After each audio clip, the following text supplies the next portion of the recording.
Hello বন্ধুরা, আমি কালকে কোনো ব্লগ দিতে পারিনি। এটা কালকের ব্লগ আজকে এডিটিং করে তোমাদের সঙ্গে শেয়ার করছি। আর মঙ্গলবার তো বুঝতেই পারছো, সকালবেলা স্নান করে পুজো দিয়ে নিয়েছি। আর এই ব্লগটা এডিটিং করার সময় পাইনি, এরও একটা কারণ আছে।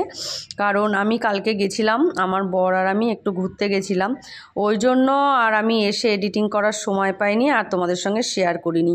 আমি একদম পুজো টুজো কমপ্লিট করে নিচে এসে ঝটপট রান্না কমপ্লিট করে নিয়েছি। আর অনেক তাড়াতাড়ি রান্না করে নিয়েছি জানো তো, যাতে এক জায়গায় যাব ওর জন্য। তা রান্না কমপ্লিট করে নিয়েছি।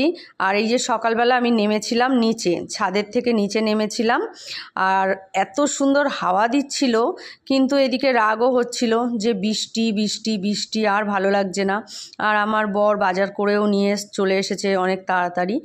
আর আজকে আমি পুরোপুরি নিরামিষ রান্না করেছি, মানে মঙ্গলবার আমি পুরোপুরি নিরামিষ রান্না করি। ওই জন্য মানে নিরামিষ রান্না করতে কোনো সময় লাগে না, বেশ তাড়াতাড়ি হয়ে যায়। যতই তুমি অনেক কিছু রান্না করো, মাছ করতে কিন্তু অনেকটা সময় লাগে, কারণ মাছটা ভাজতে সময় চলে যায়। আর নিরামিষ রান্না করতে বেশি সময় লাগে না। আর আমি তো একসঙ্গে 3-4টে উনুন জ্বালিয়ে নিই, ওই জন্য তাড়াতাড়ি হয়ে যায়। তা আমি বেরোবো বলে একদিকে ডাল, একদিকে কাঁকরোল ভাজা, একদিকে ভাত, এদিকে দেখো পেঁপে সিদ্ধ, ওল সিদ্ধ। আর ওল সিদ্ধটা আমি মেখেছিলাম সর্ষে বাটা দিয়ে, ঢ্যাঁড়স ভাজা, টক ডাল। আর ঢ্যাঁড়স ভাজা টক ডাল হলে আমার বাচ্চাদের আর কিছু লাগে না। 11টার মধ্যে আমার রান্নাবান্না টোটাল কমপ্লিট হয়ে গেছে।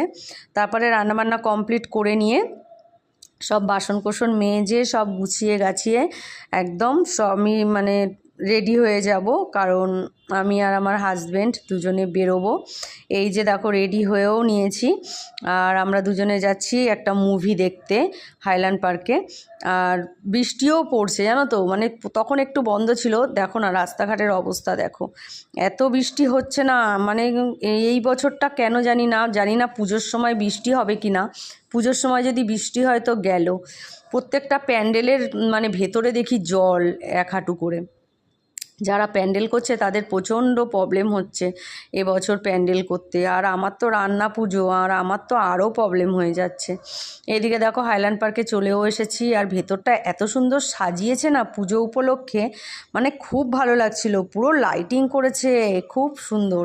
আর আমাদের তো এবছর মার্কেটিং হয়েই গেছে। যাই হোক, এই দেখো আমরা মুভি দেখতে বসেও গেছি। আর এটা হচ্ছে ওই যে প্রহ্লাদের যে বইটা আছে না, তোমার নরসিংহ না কি একটা বই, বেশ ঠাকুরের বই, ওই বইটাই দেখতে গেছিলাম, খুব ভালো লাগলো। হ্যাঁ, নরসিংহ অবতার। তা ওই বইটা দেখতে গেছিলাম, বইটই দেখে বাড়িও চলে এসেছি। আর সন্ধে হয়ে গেছিলো, তোমাদের সঙ্গে আর ব্লগটা